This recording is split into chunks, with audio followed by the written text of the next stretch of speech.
Խոսափողին մոտենում է ժպտալով, ոչ լրագրողներն են հիշում, ոչ էլ վարպետը, թե երբ էր Փելեշյանը ասուլիսի եղել։ Իրականում այս անգամ էլ այդ դեպքը չէ։ Կինոպոետին գրավում է հանդիպում-զրույց ֆորմատը։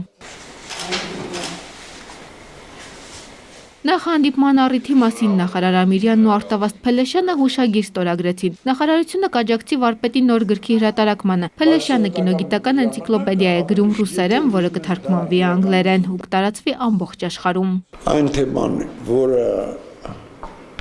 դրված է այդ գրքում, կարիք չկա հայերեն թարգմանելու դրա։ Բարդություններ է,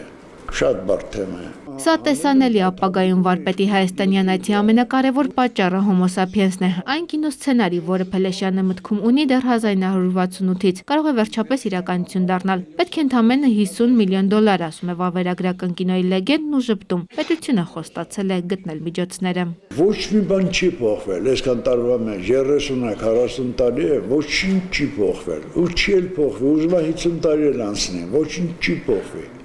Իմ կարծիքով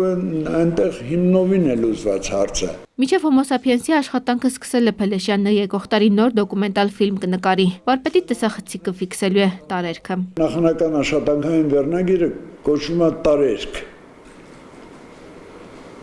Բայց